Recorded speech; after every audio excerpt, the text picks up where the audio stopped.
Warning, the following program contains news talk, solutions, and information not found in filtered media outlets. Viewer discretion is advised. Attention, you are now about to enter Filter Free Radio. So open your mind, push reset, and reboot your computer. Excuse me while I whip this out.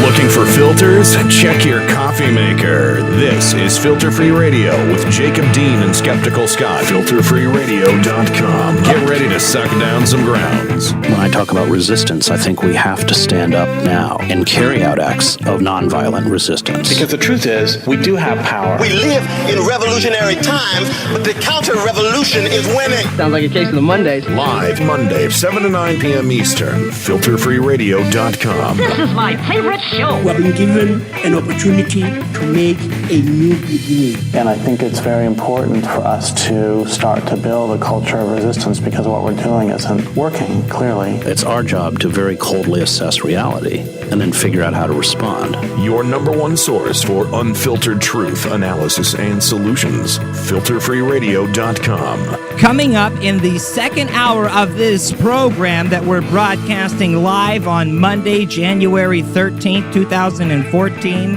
on our website, filterfreeradio.com, as well as radioornot.com. We're live on Liberal Justice Radio on the TuneIn app and tunein.com. And I've got a huge announcement about we're on Stitcher now. That's coming up as well, but coming up in the second hour of the program. And that's why I've said before that the KGB, the Stasi, the Gestapo, none of them could have dreamt of anything like this.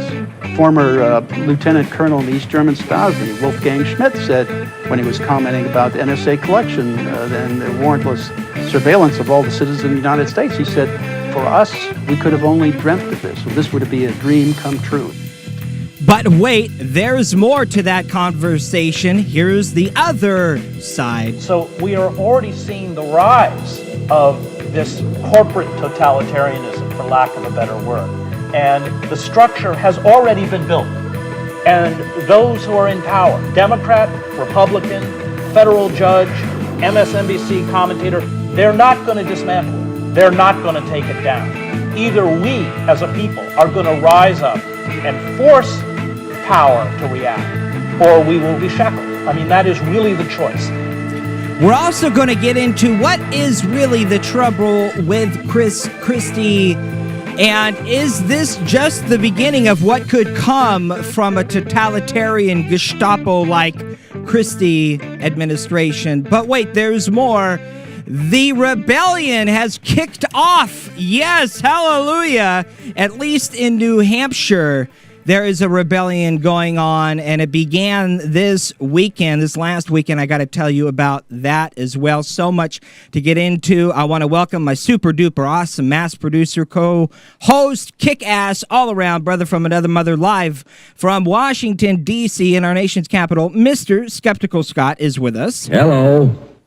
Hello. Hey, man, how you doing? I'm doing just fine. Can you hear me now? I can hear you just fine. Everything sounds great. Outstanding. And we have to, as we should be doing every program, say hello to the NSA because we know you're listening. So, hey, NSA, thanks for listening. At least somebody is. And you can participate in... Right. Why not, right? You can participate in the chat room. We've got a couple of chat rooms live, one at filterfreeradio.com, one at radioornot.com. It's great to see you in there.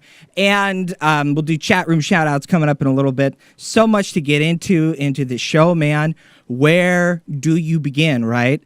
I want to cover the news that you don't hear in the news, which is kind of the point of the alternative independent outlets that you're seeking, right? Because you're tired of all the crap and you need some truth. You want some substance. And I want to, just begin with a quick mention to all of our brothers and sisters in West Virginia that don't have tap water for like the sixth, sixth day. And of course, you see all the no coal signs in the background. I'm kind of big on the environment, right? It's kind of a big deal. It's the habitat in which we survive as a species. hundreds of thousands of people in West Virginia are on their fifth day now without safe, drinkable, potable tap water after this chemical spill in the Elk River. What's Actually, that? the word came out. I listened to NPR, just coincidentally of all things, about an hour ago, and word came out that they can now drink their water. Excellent. Hey, breaking news, and Scott Man is the man with the good news. Well, I mean, just because they say it's okay to drink it doesn't mean it's doesn't give you much confidence, right? I mean, because I guess from what I read or what I listened to was that turn all your taps on, turn your hot taps on for 15 minutes, then turn your cold taps on for 15 minutes, and flush the entire system out. And then apparently it's safe to drink or whatever. I mean, the other part of the NPR report that I happened to be listening to because I happened to be in my car and I was just like, anyway, because I don't listen to NPR for starters. The other thing they mentioned was that this chemical that leaked, that no one really knows what it is because it's not regulated and it's not much is known about it. Imagine that. And what little we do know is a little bit about the company that's behind the leak. Freedom Industries leaked up to, and I guess the last number that I've got here in front of me is 7,500 gallons of this, who knows what, that is used in essentially coal extraction. And residents have been barred from drinking, cooking, bathing with their tap water for the last 5 days now. And it sounds like they're making progress on that. But I wanted to talk about, what you probably didn't hear on the network evening news blurb when they, ran through this and didn't say really anything about why or what's scratch beneath the surface, right? The news that is the news that the news isn't telling you because they've got other agendas, right? Dozens of people have been hospitalized since the spill. Symptoms including nausea, vomiting, dizziness, diarrhea, rashes, skin irritations. And the really scary part about this is no inspections have taken place at this plant since 1991. You do the math. It's a long time, 23 years, right? Environmental inspectors have never visited this Freedom Industries facility behind the West Virginia chemical spill. They have not visited it since 1991. And under West Virginia law, they don't have to. That's the problem. Chemicals storage facilities are not even subject to inspections under West Virginia law. The chemical apparently is known as MCHM, which I have no idea what this stands for, does not receive close federal or state oversight. The plant also had no groundwater protection plan in place, and I wonder why this is. Which legislators rolled over for campaign contributions for these guys? Aren't you concerned that your environment is going up in smokes and you cannot drink oil and you cannot breathe carbon and we cannot eat money? So there is a problem. Just wanted to, mention that. Yeah, it's pretty dark and frightening. I mean, the first... if you've read Chris Hedges and Joe Sacco's graphic novel, Days of Destruction, Days of Revolt, they profiled... and there are pictures in that, by the way, if you like pictures, books with pictures. Yeah, it's graphic. It's a graphic novel. Yeah. They profiled... I forget the name of the town in West Virginia where everybody's on respirators. All the kids have had their pancreases removed, or spleens removed or whatever. I mean, it's like everybody's suffering from this debilitating health effects of mountaintop removal. And if you look, and I'd encourage people to do this because I've done it, it's just striking. Open up Google Maps or Google Earth or whatever, and then zoom into the lower southwestern part of West Virginia, and you can see these what looks like giant pockmarks or zits, if you will, on the landscape from where it's green and then all of a sudden it's white and gray. Weird. Where they've just blasted away an entire, acres and acres and acres and miles of what otherwise is wooded forest, and then, shoved all that coal ash down to the valley, which just permeates the drinking water and flows south, of course. So everybody, anywhere near these mountaintop removal mines and things, or any kind of industrial sites, are suffering terrible health effects. And of course, there's no way to prove that your cancer is caused by mountaintop removal, so you're screwed. And of course, you're too poor to hire an attorney to do it anyway. I mean, so it's it's really the first people who are sacrificed in the name of profits are always those who can't fight back. And then, of course, it eventually works its way up the food chain. Well, it's low-hanging fruit. It's an easy target. Well, yeah, you look at any no fear of site, repercussion. Yeah, any industrialized waste site in the United States, and you find that it's in poor neighborhoods. I mean, this didn't happen in the suburbs of D.C. That's for sure. Right. It didn't happen in Northern Virginia. So it's like, it's sad to say we almost expect this kind of thing, but the fact of the matter is this is going to happen more and more often, and it is happening more and more often, not to mention Fukushima.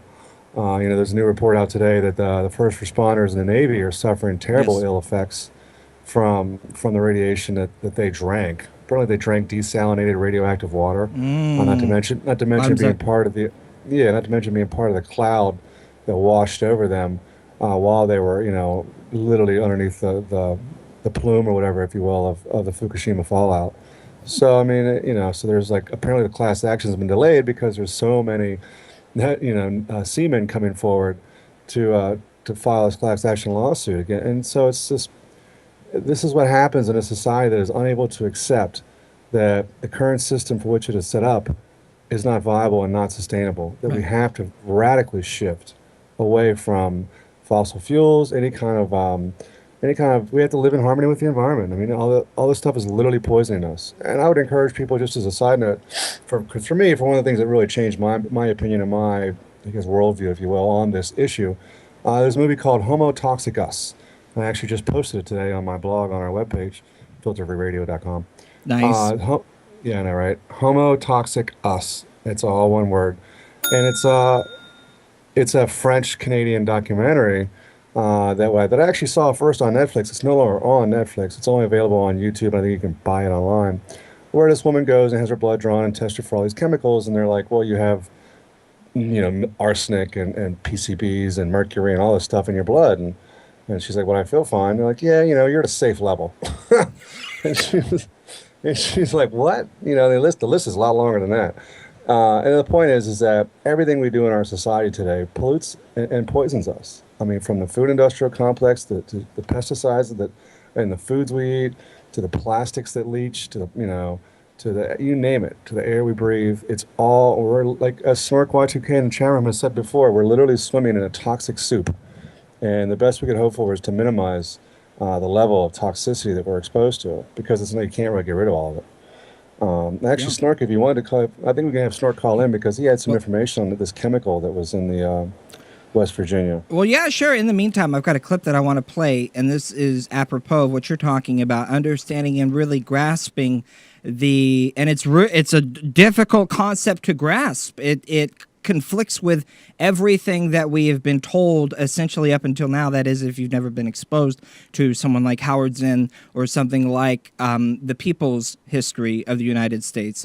But here is a clip from the late Howard Zinn. This is back in 2007 before he passed, from a C-SPAN conversation talking about how the government's interests are not necessarily the same as you or mine. One of the things we might learn from history is that the government's interests are not necessarily the same as ours. In fact, are rarely the same as ours.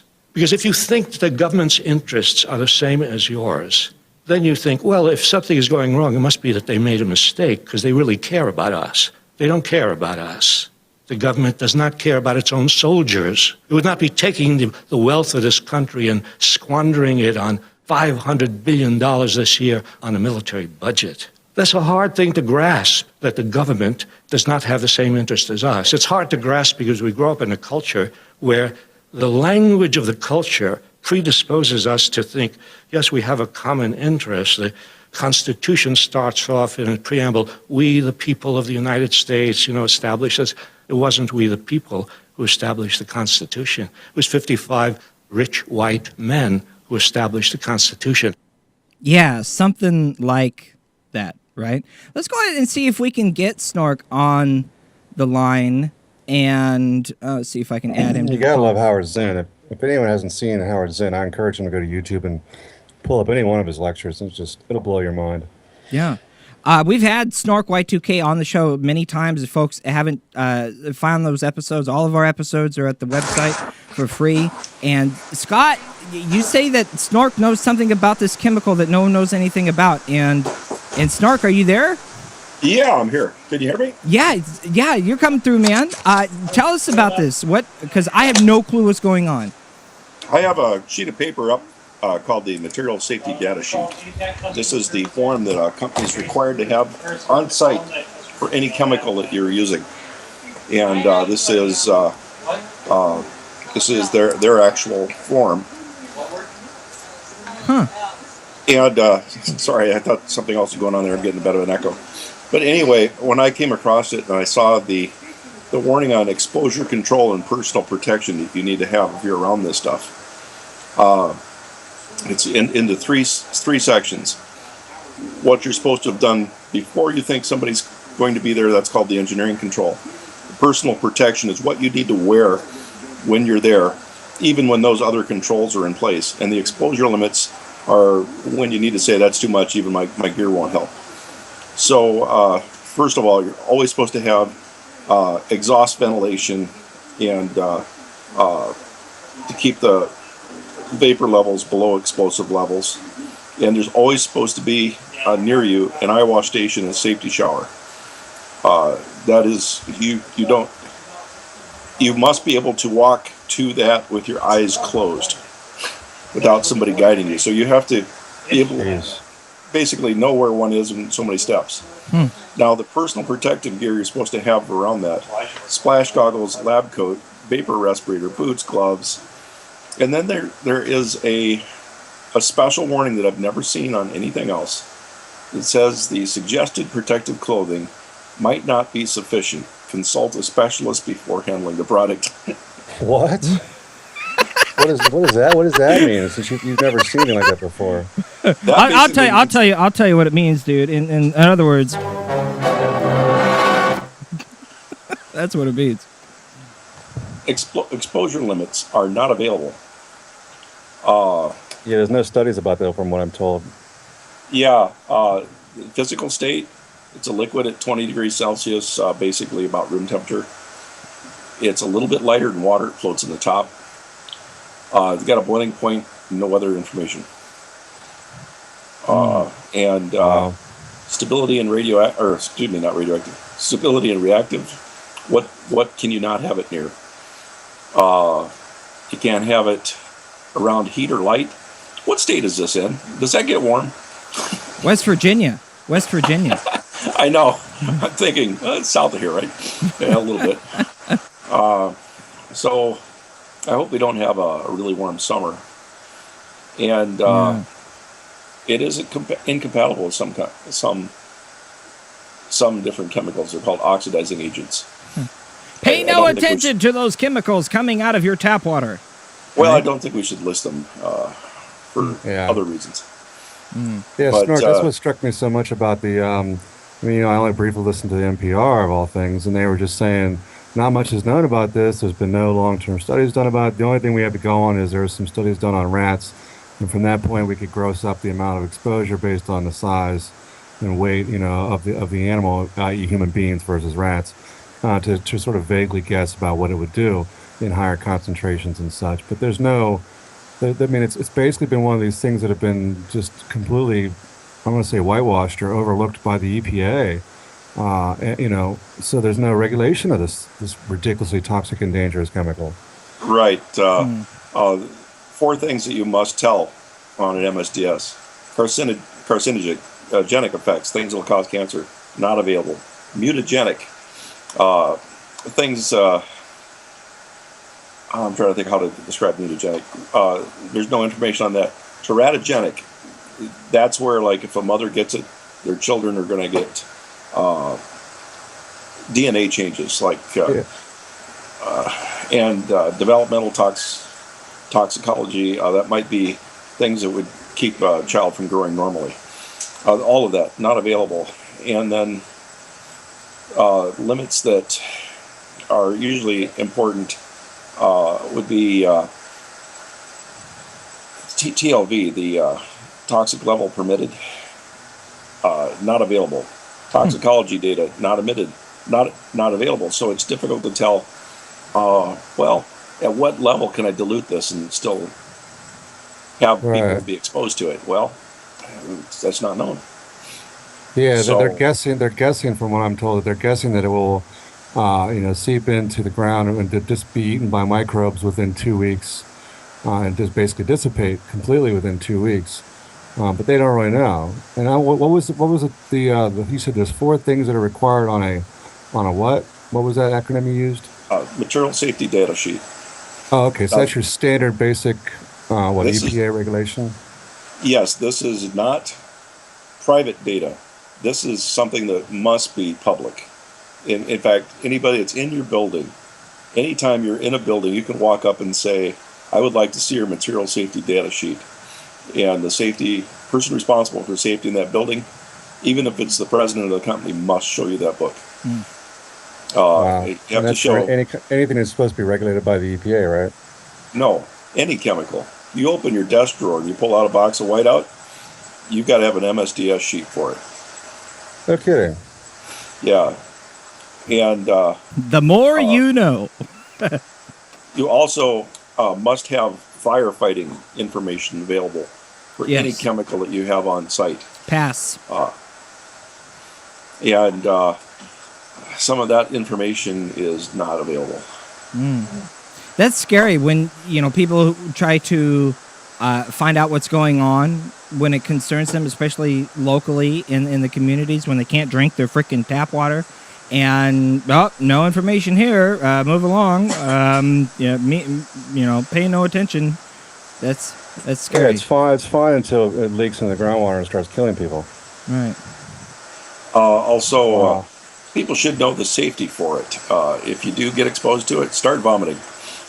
Drink some, vomit again, and just keep vomiting until you get in touch with a doctor. What? Are you serious?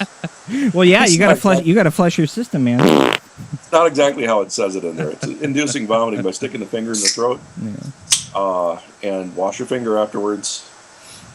Yeah, of course. Oh my God, right. man! Wash your finger with a lot of water afterwards. That's right. That's right. Always wash your fingers. It's always a good. Hey, on a slightly different note, although similar. Do you know much about these first responders for Fukushima, Snork? The ones that are getting their pay revoked? Well, I don't know about that. I know there's a class action lawsuit pending, basically because they're all been, irradiated from the fallout because they were underneath the plume when it first happened. News is it's just getting worse, right? If that came out today, I didn't hear it. However, they decided, due to financial constraints, that they are going to reduce the pay that they had already received by 20% or somewhere in that range, and they're asking for refunds. The company wants the money back from the employees, or they're withholding it from them for the future paychecks or whatever. Of course they do. And they've completely solved the problem. TEPCO will have no more radiation problems within days. Of course. Wow, that's interesting. TEPCO is going to be no more. They've changed their name. Oh, wow, I love that. Surely you can't be serious. The new company will not be at fault. That's great. That's just like, what is it? Blackwater changed his name. Everybody else has changed their name. Yeah. Bell Atlantic became Verizon. Yeah. Dun, dun, dun. Oh, yeah, because Harvey Wasserman, there's an article on commondreams.org from Sunday by Harvey Wasserman. What did... That indicates that everybody on the USS Ronald Reagan, who was there, after Fukushima 1's meltdown in March of 2011, were all just, they reported, quote, I lost my thought here. The point is, they said the air, one sailor joked, hey, it's radioactive snow. And other people have said that the air had a metallic taste to it, which is the same thing people said after Chernobyl and 3 Mile Island. The air had a metallic taste to it. Oh, can you imagine? And around high levels of alpha radiation, you do the air all around you becomes charged. At first, if you're dry, you can feel the hair on your arms stick up.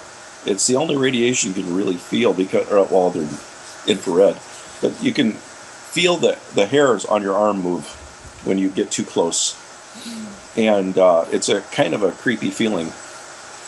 And then the next thing I noticed was there'd be areas where a pipe would go into the cement of the factory, and you would see that pipe be clean, and you'd look around to the pipes, and there'd be this dome around the pot where the americium was kept, and it'd be about 18 feet out that any dust would get charged and go find another pipe and ground itself out. So there was like this dome of completely clean air, and once you got into the moisture areas of that dome, there was actually no static electricity.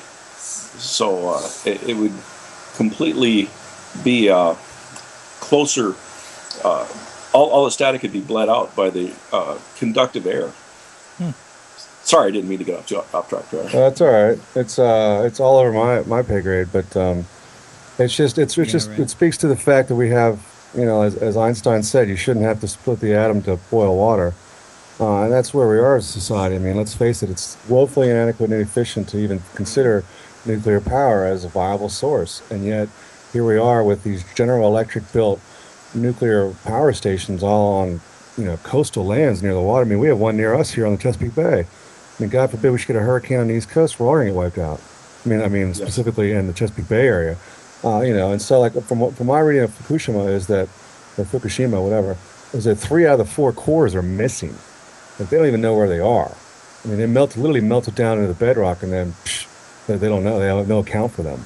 I have one fear that I'm pretty sure is cannot be classified or anything, but I have one major concern, and it's called riving, R-I-V-I-N-G. It's a geological term where water changes phase, it moves things, rocks, and it's how like the Matterhorn is formed. It eats mountains. And here you have the form of phase change in the water going from liquid to a vapor, and massive. This radioactive amount that's in there, even when it's not critical, is capable of vaporizing an entire gallon of steam or a cubic foot of steam every second.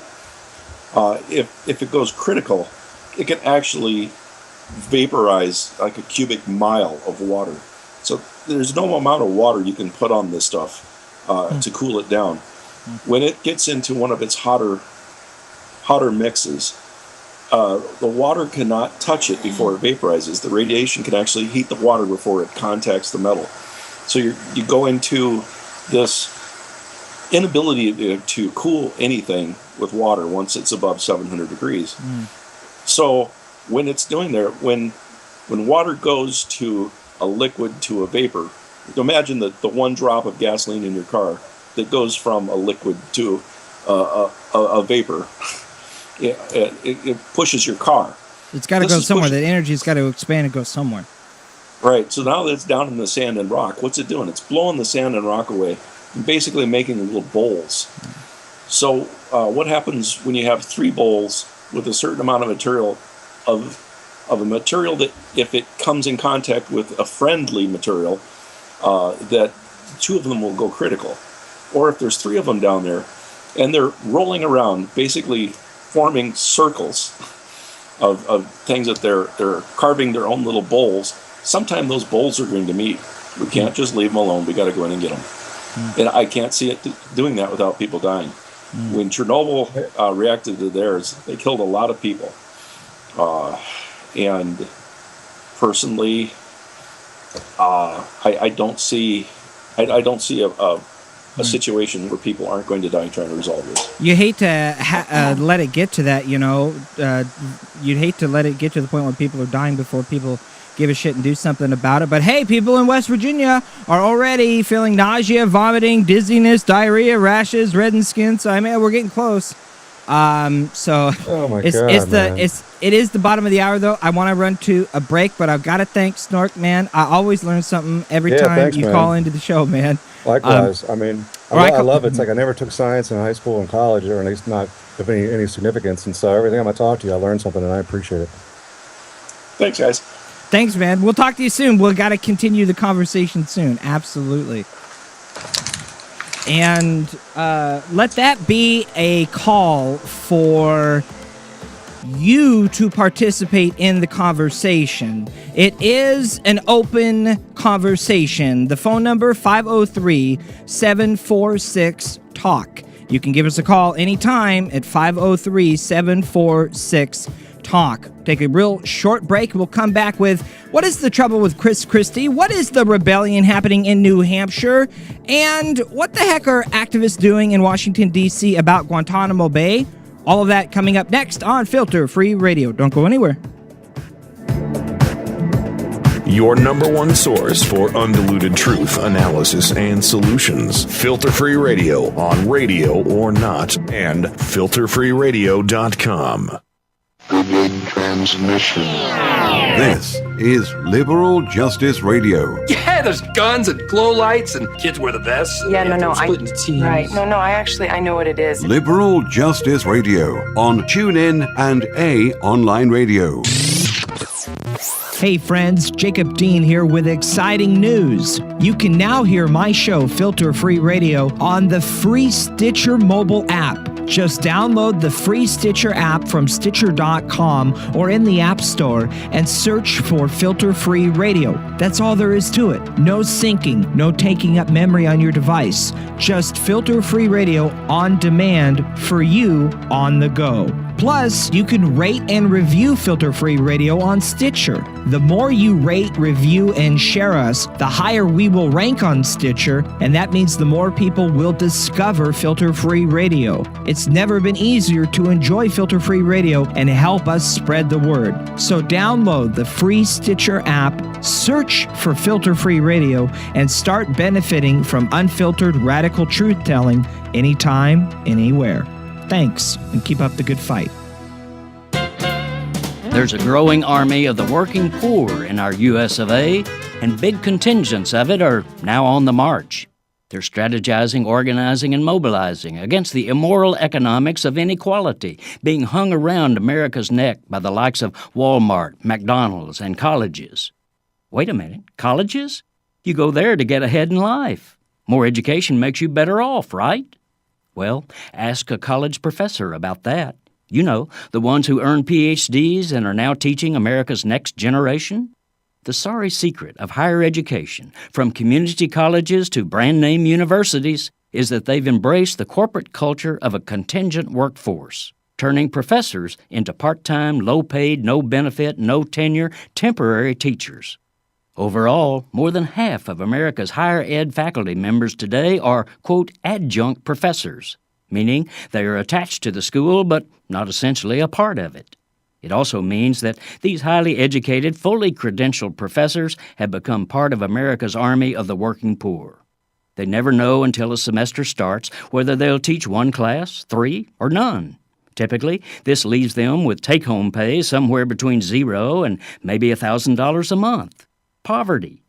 Adjuncts usually get no benefits, no real chance of earning full-time positions, no due process or severance pay if dismissed, no say in curriculum or school policies, not even office space. Like their counterparts at Walmart and McDonald's, adjunct college professors are not treated as valuable resources to be nurtured, but as cheap, exploitable, and disposable labor. This is Jim Hightower saying, unsurprisingly, this contingent of the low-wage army is organizing too. For information, contact New Faculty Majority at www.newfacultymajority.info. Hightower's commentary is brought to you by the Hightower Lowdown. From Wall Street to Washington, this monthly newsletter reveals who's doing what to whom and why. Check it out, hightowerlowdown.org. Filter Free Radio. Filter Free Radio. Filter Free Radio with Jacob Dean and Skeptical Scott. Jacob Dean. With Jacob Dean and Skeptical Scott. It's always a questioning and challenging of one's own personal held beliefs. You just run with these assumptions that you hold and you don't challenge them on a daily basis, and you'll never change and you'll never evolve your understanding of what's really happening. The more I read, the more I learn. I started off, in 2008, I campaigned door to door for Obama. I gave him $200 and I have a t-shirt that says it. Hey. It says God hope, right? And so nowadays I see the folly in supporting these dead institutions because there's so many blanks that need to be filled into my understanding that I sought those understandings in alternative means. And that's how I came across the Howard Zinns and the Noam Chomskys and the Cornel Wests and the Chris Hedges and the Slavoj Žižek. Filter Free Radio with Jacob Dean and Skeptical Scott. Because now when I go back and I listen to corporate media, if I'm sitting around with friends or family and watching ABC News or even MSNBC or whatever, I'm yelling at the television and they're like, shut up. And I'm like, no, pause that, because we have DVR. I'm like, here's what they're not telling you, blah, blah, blah. And here's what they said, and here's why it's happening, blah, blah. It's like the half-truths and the misdirections are just so overt when you don't imbibe in that kind of nonsense on a daily basis. Shutting out the poison is a very important first step. FilterFreeRadio.com. Hi, friends. This is Tom Hartman. This is Stephanie Miller. Hey, this is Hal Sparks. I'm Brad Friedman. I approve of Nicole Sandler's RadioOrNot.com. Radio or Not. Radio or Not. RadioOrNot.com. RadioOrNot.com. RadioOrNot.com. RadioOrNot.com. So can I get you gentlemen something more to drink? Or maybe something to nibble on? Some pizza shooters, shrimp poppers, or extreme fajitas? Just coffee. Okay. Sounds like a case of the Mondays. Uh-oh. Sounds like somebody's got a case of the Mondays. Let me ask you something. When you come in on Monday and you're not feeling real well, does anyone ever say to you, sounds like someone has a case of the Mondays? No. No, man. Shit, no, man. I believe you get your ass kicked saying something like that, man. And welcome back to Filter Free Radio Broadcasting Live. It is Monday, January 13th, 2014, into the new year, and we're rocking and rolling. So cool to have Snark call in there. I always learn something from him, and I know if I'm learning something, maybe you're learning something too. Quick shout out to all the awesome folks in the chat room, because I love you guys. We have two chat rooms going right now. One at filterfreeradio.com, which is nicknamed the old chat room. Adam, Skeptical Scott, myself, Snork Y2K, Taffy Candy, and a few other folks are in there. Sue Nethercutt from all the way across the pond is in the chat room. Hey, Sue, love you. It's so good to see you, and everyone out there. And also in the new chat room over at RadioOrNot.com. All sorts of awesome folks over there. Truman Town, Randy Lover, LV Scorpon, and Liberta, and all sorts of folks. I'm trying. We're trying. All right. We're flying the ship, and we're doing shout outs and all sorts of stuff. If you want to call into the program, hey, we got the open lines, we got the open emails, we got the open Twitters, we got the open all sorts of things. Check us out on Facebook. And now, if I may take just a second and say, we are on the free Stitcher mobile app. Woo! Freaking whoo! And I'm not, I mean, like, seriously. Seriously. It's so cool for folks. Man, way to propagate us on multiple platforms. Yes, if you have one of these things, one of these smartphone NSA GPS tracking devices, you can get the free Stitcher mobile app, which you should already have because you should already be listening to great progressive programming on Stitcher. But you can every time download you do stuff like this. All I can think of is that wow, that's more data in our file on the in Bluffdale, Utah. But hey, at least somebody is listening. Somebody is at least That's somebody. great. We got you here, and here. Awesome. And all you have to do, it's absolutely free. Like everything at filterfreeradio.com is, all you have to do is go to Stitcher.com, download the free app, and search Filter Free Radio in Stitcher. Find us, like us, share us, tweet about us, review us. And like, if you already know the show, obviously you're listening to us and checking us out, and you haven't yet gone to Stitcher and reviewed us or rated us on Stitcher, please do so. It really does make a difference. The more people that find us and rate us and review us on Stitcher, the higher up the list we will be when people go to Stitcher to browse shows, more people will discover Filter Free Radio. So, we don't take any monetary donations. We don't ask for any money. We don't ask you to really do anything other than to get out in the street and fight for the cause that you believe in, right? But one way that you can give back to the show, if you are so apt to do so, is to go find us on Stitcher and rate us and review us. Give us 5 stars, please, and or 4 stars. It's cool. And man. Spread the word. Spread the word, You're only please. as good as your rating. That's right. You're only as good as your last show, too. So we got to make it a good one. If you don't have 5 stars, I'm not gonna listen to you. That's right. That's right.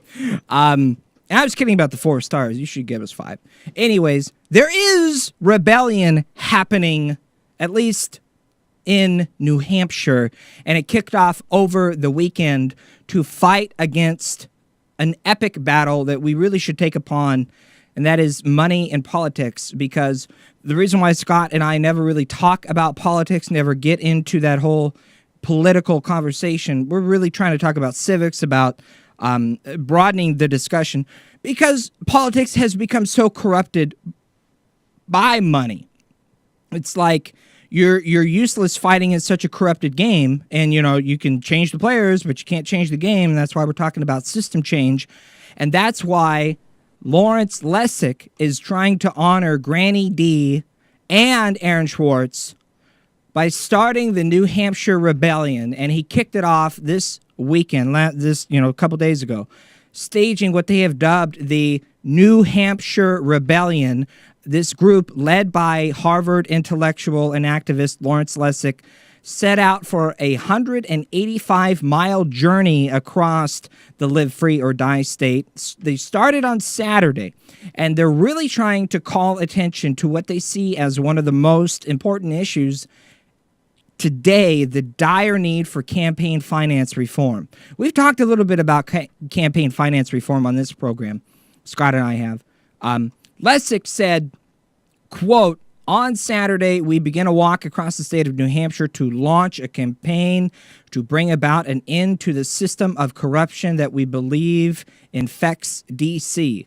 This is the New Hampshire Rebellion," end quote. I love it. I love it. The march is paying homage to a similar attempt. You may, folks who've been doing this for a while may remember activist Doris Haddock, or she was also known as Granny D, who 15 years ago at the age of 88 marched across the United States from Los Angeles to Washington, D.C. She was holding a sign reading campaign finance reform.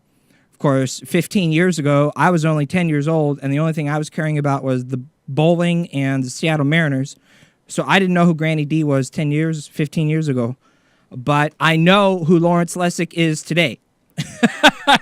And I like the fact that he's tied us in with what he said was, commemorating multiple events, and most of which, as you just pointed out, people don't know about.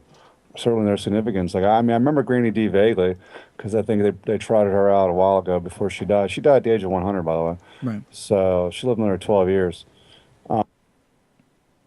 It's just, it's important to remember our history, and most of us do not, and I'm guilty of some of that too.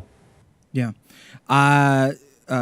It goes on to say that Haddock, Granny D, is credited with helping to galvanize the public will around the McCain-Feingold Campaign Finance Reform Act, which was signed into law in 2002. And however, like you said, she passed away at the age of 100. And 2 months after she passed away, guess what? The Supreme Court ruled in Citizens United in favor of big donors and the politicians who are bought and paid in their pockets, and which basically undid many of the limits that were put into place. Yeah, that's why I don't remember her, because she lost eventually. Right. And so Lawrence Lessig has got about 100 or so people with him on their way as they stop. They're going to be stopping in a dozen towns throughout the course of the next 2 weeks. And this group is going to be holding events and public discussions centering around the issues of big money in politics and how to cleanse such influence from our democratic process, and citing the importance of New Hampshire in the presidential elections. Of course, it's where the first primaries are held. The goal of the walk, according to Lessig, is to convince voters to pressure candidates on the issues of campaign finance reform. He says, quote, along the way, we will recruit everyone we can do to do one thing. We want them to ask every presidential candidate at every event between now and 2016 this one question: how will you end the system of corruption in D.C.? And he goes on to write about a system of corruption, not particular crimes. The focus is not the Rob Blagojevich or the Bertie Madoff. It is the system. Blagojevich. It is I just remember Jon Stewart making ridicule of that guy. Right. It is the system of campaign funding, the money, the system in which fundraising is key. And the funders represent the tiniest fraction of the 1%. And the system, we believe, corrupts democracy. We, being the 71% of Americans that don't have their head completely... Well, never mind. And until that system changes, no sensible reform on the right or the left is possible. Politicians may continue to play this fundraising game. We believe the New Hampshire can change it. As this question gets asked, we will record the responses, literally post them, and through allied campaigns, put the pressure on the candidates to surface this issue, and if we're lucky, make it central to their campaigns. The walk begins in Dixville Notch, North New Hampshire, and the place where the first presidential ballots will be cast, and then it will end in Nashua. I have no idea how to say that, in New Hampshire, on the day that Granny D was born. And this also, this activism, which embarked on Saturday, which was January 11th, exactly 1 year after the suicide of internet activist Aaron Swartz, who was a close friend and colleague of Lawrence Lessig.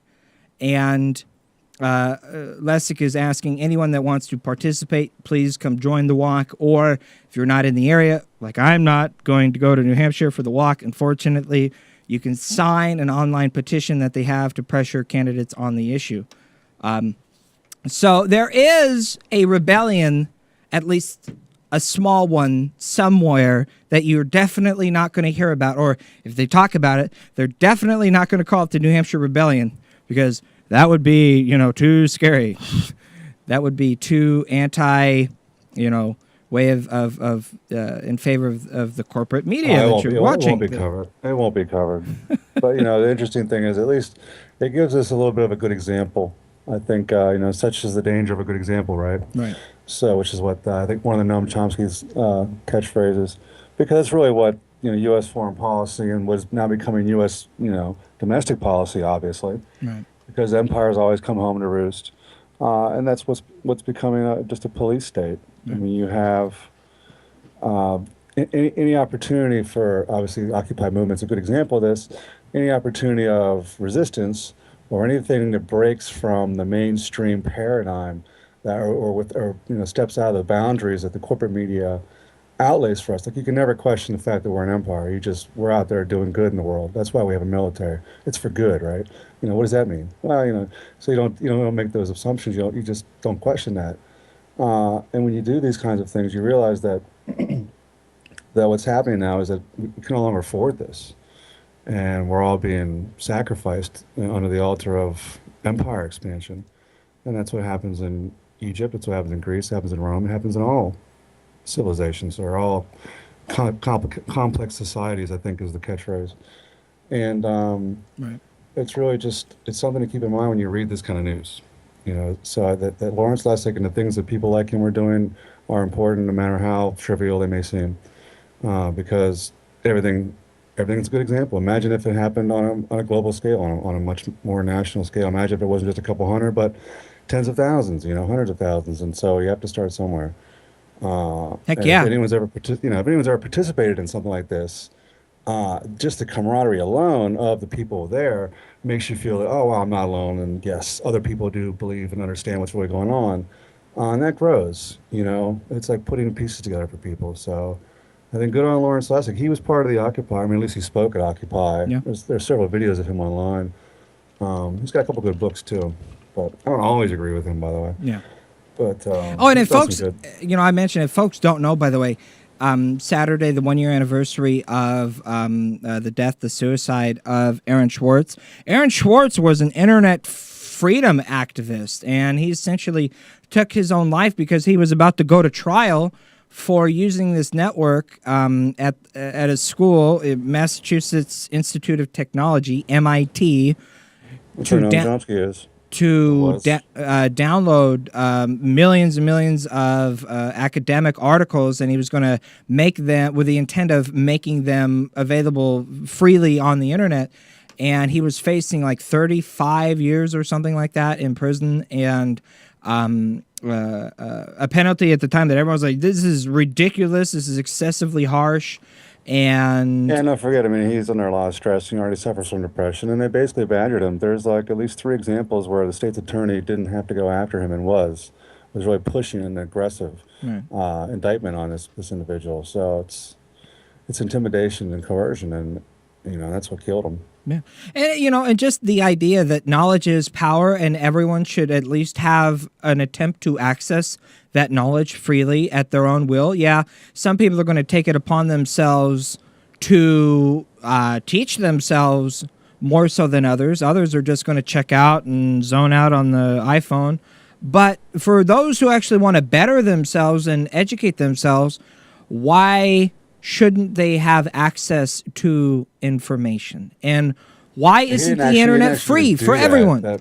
By the way, he didn't actually distribute it. He never got it off his servers. They got him downloaded it, so it's attempted to do that. Right.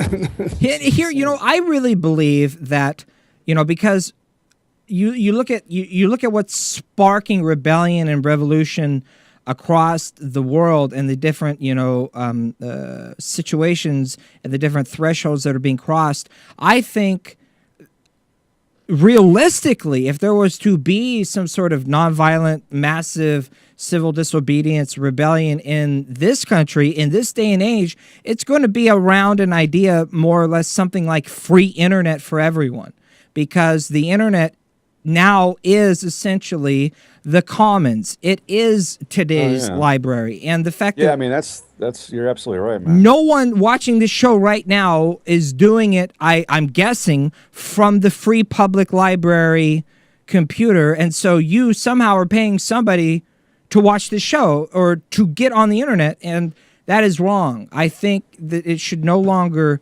be profitized because of the advancements, I think the same is true for telephones. I think the same is true for education. I mean, we're talking about the commons here. A lot of people talk about what used to be known as the commons. We can all agree this is for the greater good, right? So that's why we have roads. That's why we pay taxes. All you do is expand these things. It's insanity that this has been commodified. Right. I mean, everything is a commodity to be exploited until exhaustion or collapse. Yeah. And that includes human beings, the natural world. Pretty soon everything will be a toll road or just. Oh, we're gonna get into it. By the way, I know we're gonna touch on Chris Christie, right? Yeah, we'll get to that in the next hour. While we've got a couple of minutes though before the break, there's another story that I want to share real quick with you happening over the weekend. Another story of activism. That is, it was the 12th anniversary of the opening of Guantanamo Bay Prison, and about 150 or so activists occupied the Smithsonian National Museum of American History in 2 separate actions in Washington, D.C. over the weekend to speak out against torture and demand that the prison be closed. I'm showing you on the screen, if you're watching us on the video, about 6 months ago, I personally participated in some solidarity protests for closing Guantanamo here in Portland. This you're not going to show that gruesome video, are you? Well, sure. Here, matter of fact, here is 30 seconds of my participatory in the activism, a flashback from the past about 6 months ago here. And then, you notice how this story is kind of dropped off the radar in the last 6 months. I got to tell you about why that is, which is part of the news. But here's my video just to show you real quick.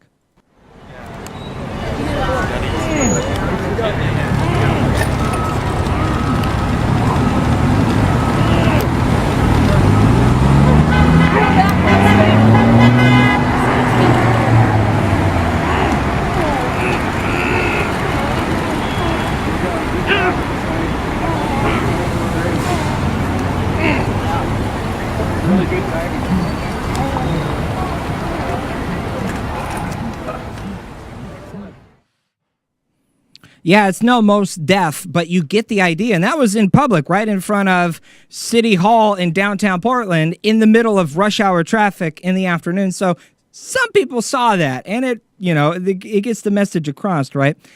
Well, the news that these, the protesters, now here is an actual shot from inside the museum, right? Protesters rallied also outside the White House to mark the anniversary, wearing orange jumpsuits and hoods. The demonstrators marched through Washington, calling on President Obama to uphold his now 5-year-old vow to close the prison during the march. A direct action was held inside the Museum of Natural History. That's a picture of what you're looking at right there. I'm pretty sure that was a campaign promise from 2008, by the way, but anyway. Right. And this is what's interesting. This protest capped a week of action surrounding the anniversary, including solidarity fasts with hunger strikes at Guantanamo. The human rights group Reprieve says the number of hunger strikers has doubled since the Pentagon imposed a media gag last month. Oh, that's why we haven't heard about this in the last month, even though there was nationwide protesting going on. And I just showed you an example of that happening here in Portland that I participated in 6 months ago, all over the news. Now we don't know about it. What's going on here? Media gag. Are still hunger striking and we don't know about it? Media gag imposed by the Pentagon last month. The Pentagon has stopped disclosing all information on hunger strikers, saying it does not want to draw attention to their cause. Oh, imagine that. I wonder why that is. According to Reprieve, 33 prisoners are now on hunger strike. 16 are being force-fed. Here's a real short 3-minute video, 2 minutes, of the protest inside the museum over the weekend. This is pretty cool. This is it was on commondreams.org, link to this YouTube video.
But Obama can and should do more.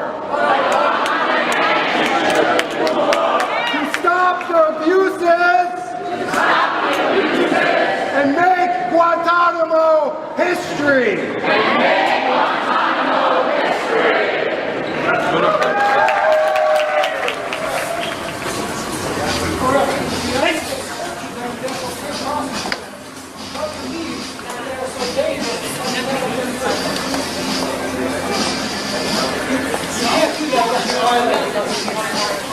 President, that no one has that authority. You cannot take away someone's liberty.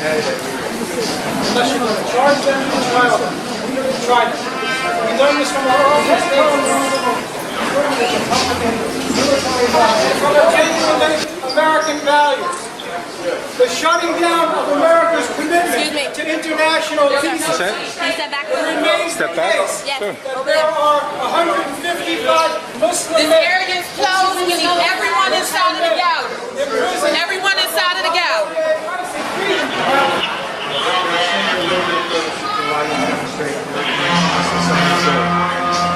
Kind of right on the edge of the gallery.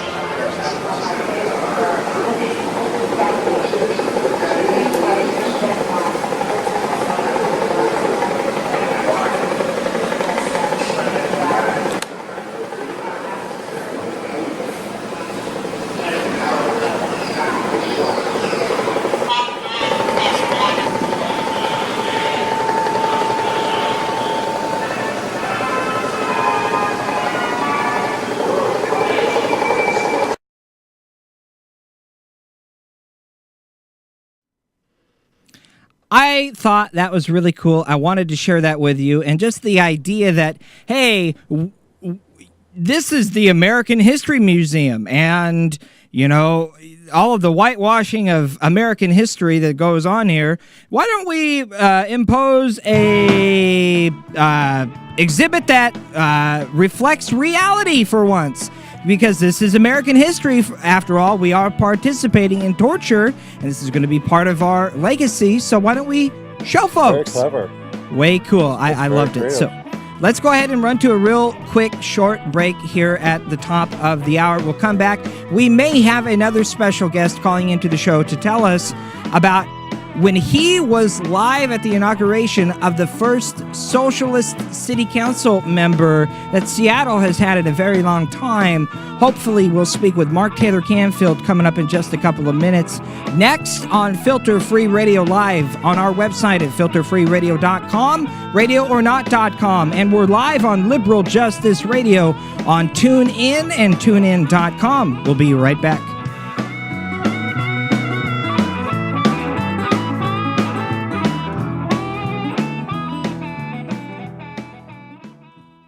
Hey friends, Jacob Dean here with exciting news. You can now hear my show, Filter Free Radio, on the free Stitcher mobile app. Just download the free Stitcher app from Stitcher.com or in the App Store and search for Filter Free Radio. That's all there is to it. No syncing, no taking up memory on your device. Just Filter Free Radio on demand for you on the go. Plus, you can rate and review Filter Free Radio on Stitcher. The more you rate, review, and share us, the higher we will rank on Stitcher, and that means the more people will discover Filter Free Radio. It's never been easier to enjoy Filter Free Radio and help us spread the word. So download the free Stitcher app, search for Filter Free Radio, and start benefiting from unfiltered radical truth-telling anytime, anywhere.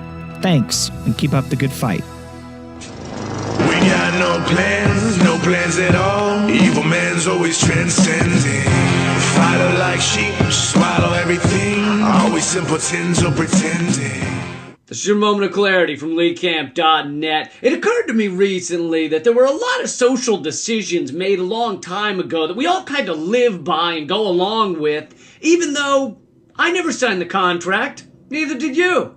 I think we should be able to make our own social contract on the smaller things, but we never take the time to think of a different paradigm, to think of a different way of doing things. For example, if we come up with a new social contract, I think we should make farting acceptable and sneezing unacceptable. I mean, sneezing is the one where you occasionally accidentally hose down a stranger with your face mucus. And let's be honest, it's nose cum. That's what it is. We all know it. We just have a social agreement not to mention it or dance around the issue. But it's nose cum. So why is nose cumming socially acceptable? And then the person you hit with your nostril jizz owes you a bless you? Say what you will about farting. You don't hit the guy next to you with ejecta when something goes wrong. I mean, maybe that's happened a few times, but I'm sure it was during severe medical situations. All right, so in my world, in this new social contract, farting, go to town. Go to town. Clear the room, wake the dog, scare the baby, doesn't matter. But sneezing, you get that shit away from me. And you be ashamed. You be ashamed of yourself. Jesus is watching. Here's another example. It's frowned upon to walk up to a neighbor or an acquaintance and punch him in the nose or smack him across the face. Those kind of things very frowned upon. But it's good business practice to pump oil through neighborhoods, give people cancer, destroy their land with fracking, make their tap water flammable. So I would reverse those two. You can't destroy the land. You can't dish out birth defects like so many Cracker Jacks prizes. But you can smack your neighbor across the face or give him a wedgie for no reason. Atomic wedgie? I don't know. We'll have to negotiate on that one. Here's another one. Currently, it is acceptable to tell someone their baby is chubby. You can just walk up and go, oh, look at those little chubby cheeks. Oh, look. But it's not acceptable to tell someone their baby is, say, disingenuous. Oh, what a disingenuous baby you have there. Seriously, I don't believe a damn word he's saying. I mean, they're not words, but I don't believe a damn gurgle he's gurgling. I don't. Cut the crap, baby. Where'd you hide the money? You can't call a baby ugly, either. You can't even go into what the chubbiness may mean. You can't just walk up and be like, oh, look at those chubby cheeks. Someone's gonna have sleep apnea when they grow up. Yes, they are. Somebody's gonna sweat through the business shirts and breathe heavily after just opening a jar. Yes, they are. In my new social contract, you can call a baby whatever the fuck you want. You can. When better? They don't know. They don't know what's going on. Get it all out now while their head is still soft and they don't know what the fuck's going on. I've got more. On Christmas and Hanukkah, it's socially expected that we give each other a flood of craptastic plastic presents and cut down hundreds of millions of trees, shove them into our living rooms for 1 week before they're thrown out on the sidewalk, shown less respect than a dead hamster or an ugly person in Los Angeles.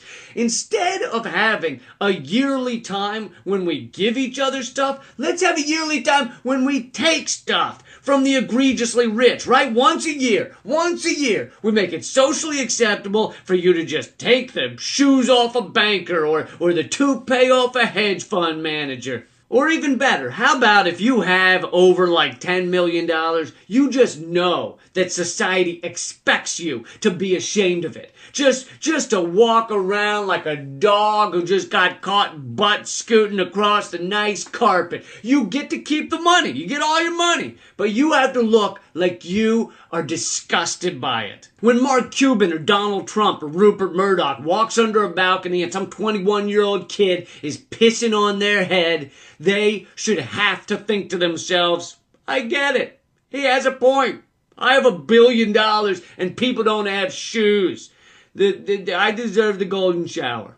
And one more change to the social contract. Right now, it's completely normal, acceptable to hear people talk about celebrity gossip. Jennifer Bliggity Blue is raising her baby, which she named Bliggity Bloopity. But it's pretty unacceptable to talk about another subject, a subject that's more important to the future of our species than rhetoric and racism are to Ted Cruz, or than having shit for brains is to Ted Cruz. When Americans tried it, they discovered they did not like green eggs and ham in a box with a fox in a house or with a mouse. That topic is capitalism. Really, outside of a few economists, it's a pretty dirty topic to talk about. I mean, seriously, go to a get-together and try saying loudly, do you think capitalism is really working for everyone? And see how quiet everyone gets and how many different records scratch. And then ask yourself why you're still attending parties with vinyl records. And then ask yourself, in a year or two, when people can no longer remember vinyl records, what noise will we use to represent saying something outrageous at a party? Maybe the Mario Brothers death sound? That'll do. And maybe this sound for having an idea. So let's have a new social contract, one where we can finally have the conversations that need to be had and where nose jizzing in public is finally frowned upon. That's been your moment of clarity from LeeCamp.net. I wanted to thank a few more amazing supporters. Thank you, Jay Tomlinson, Laura Gentle, Doug Close, and Ivan Redder. You guys rock my world. Keep fighting.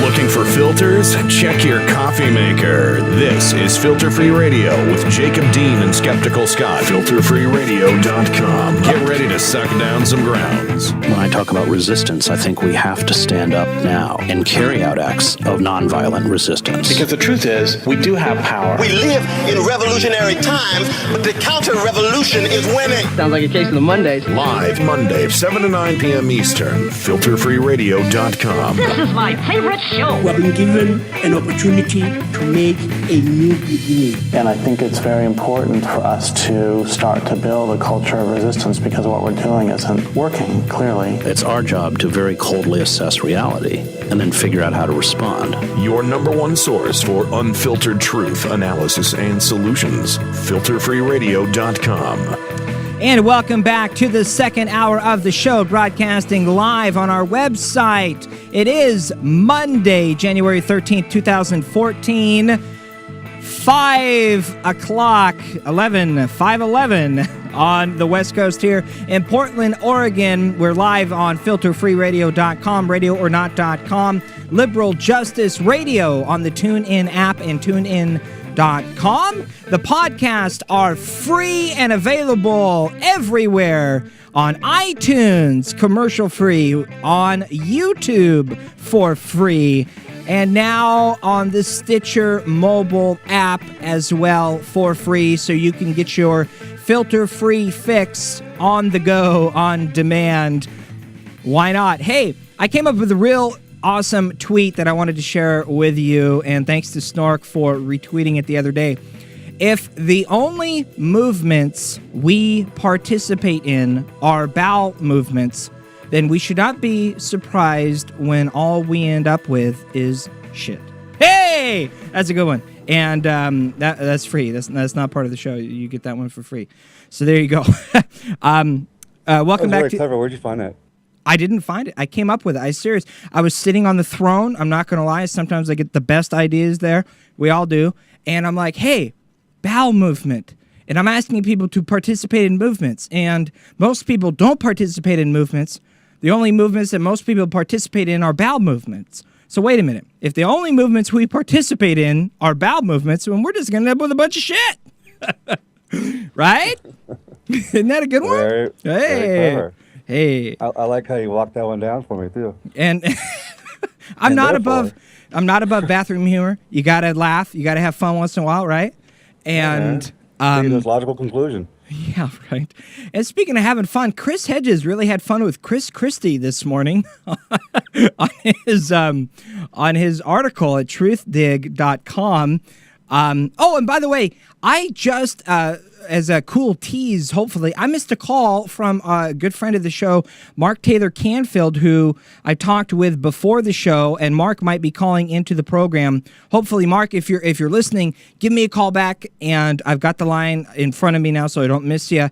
And call back and give us a chat. Mark, last week when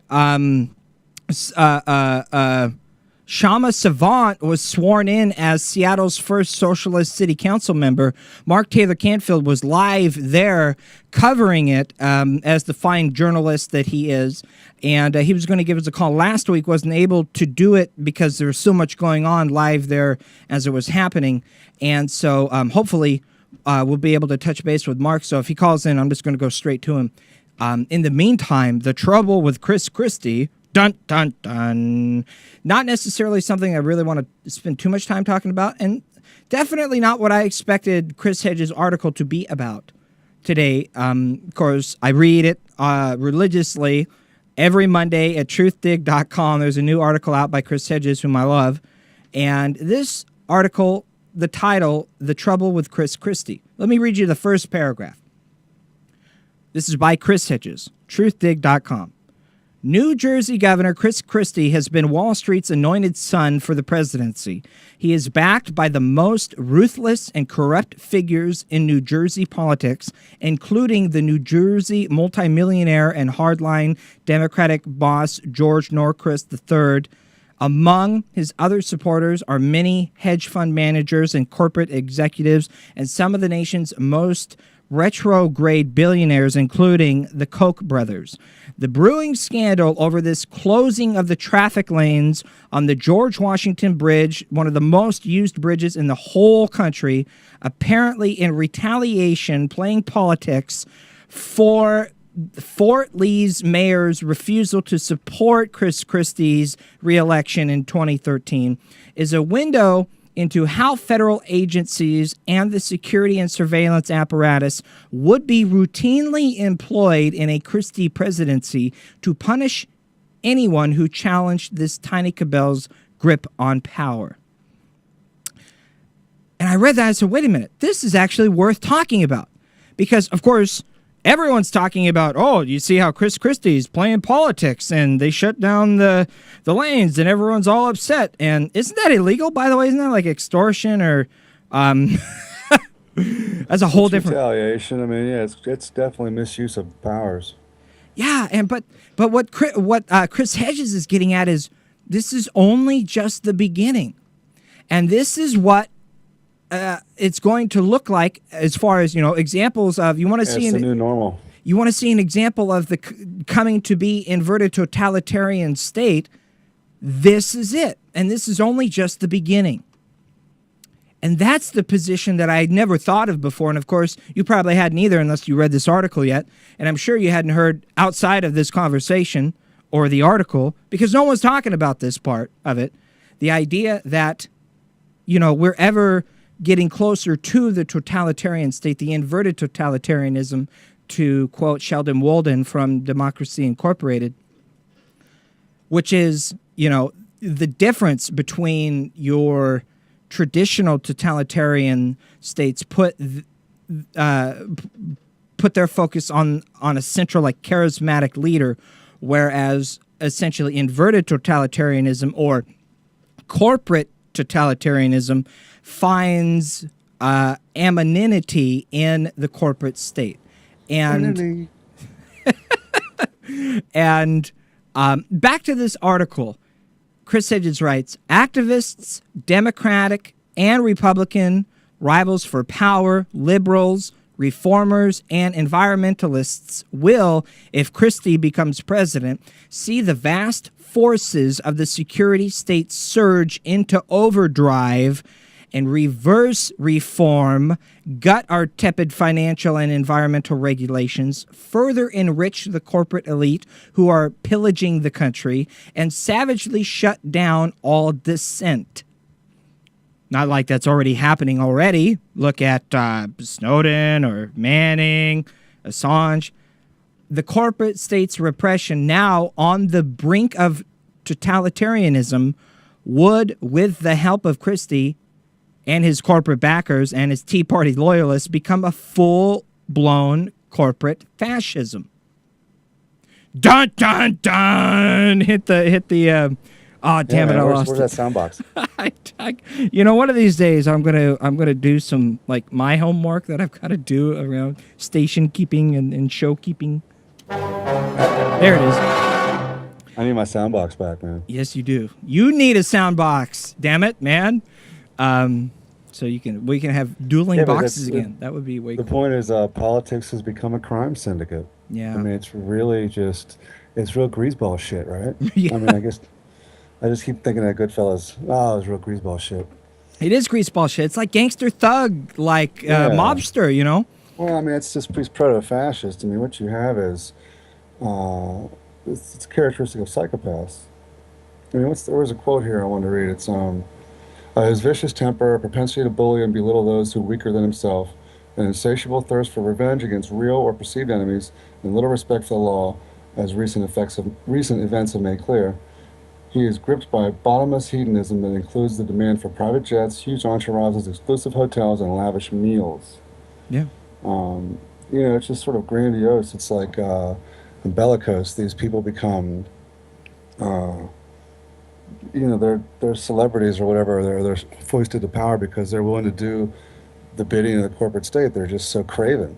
Right. It's just disgusting, and that's what psychopaths are. It's. Right. And meanwhile, we're fed nothing but public relations crap. Chris Christie pitched to us like, George Bush, he's a regular guy, someone who speaks bluntly and candidly, and someone you probably want to have a beer with. One of the good old guys, right? All that PR bullshit. He is, and I was having a conversation with someone before the show, and we were talking about, well, you ever look at where Christie came from or who is his backing? Where is he getting that slush fund from?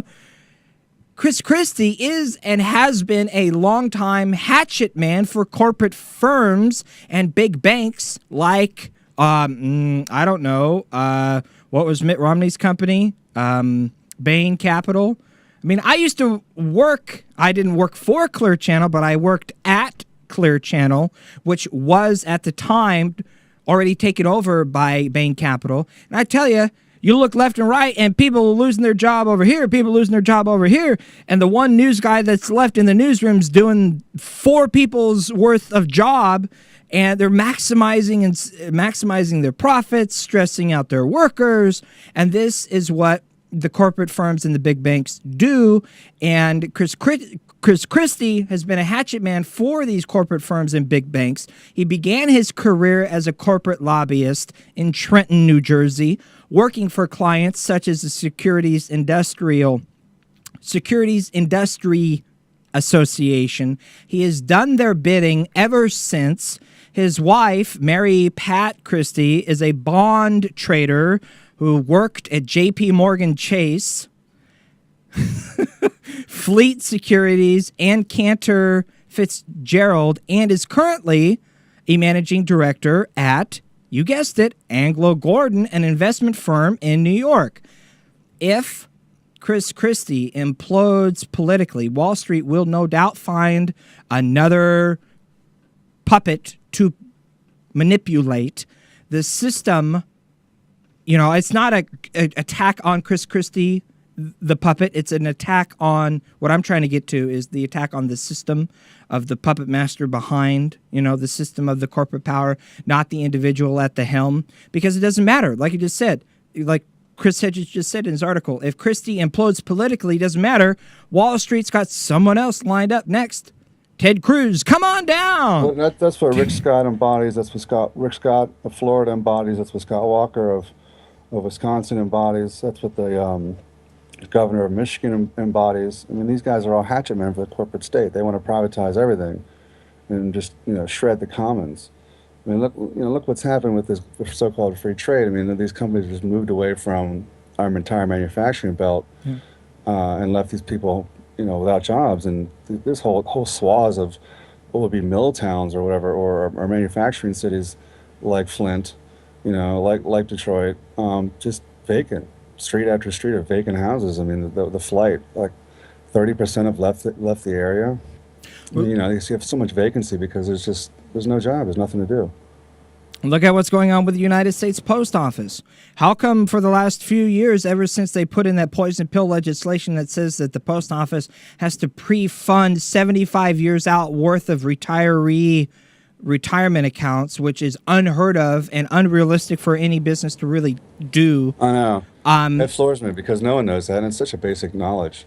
And what's going on with the post office is you see these people, they're trying to privatize it. They're trying to profitize the post office, kill off the post office. So they come up with some sort of... They already privatized the Royal Mail in Great Britain.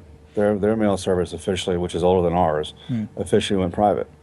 So, I mean, that's the whole thing. That's why you want to basically kill it. Right. And it doesn't take it, You come up with some unrealistic legislation, some unrealistic law that kills it monetarily. And then, meanwhile, as the United States Post Office wilters away and none of us wake up and figure out what's going on and do anything about it, UPS, FedEx, they come to the rescue. right there. And now all of a sudden, 50 cents to send a letter. Nah, this would be $3.99 plus $1.99 fee, and we have to charge another 50-cent fee because that money's got to go to the kickback to the legislator that got us this business by killing off the post office. See how it works there, the circle? So essentially, in other words, the system of corporate power, not the individual at the helm, is the fundamental problem for our democracy. And this does not mean that we should fear, do not let fear demobilize you. We should not let fear silence us. And we should not fear the excesses that surely would not occur under a Christie presidency. Christie and those who want him to occupy the Oval Office have little regard for impediments of law and do not know the meaning of the word restraint.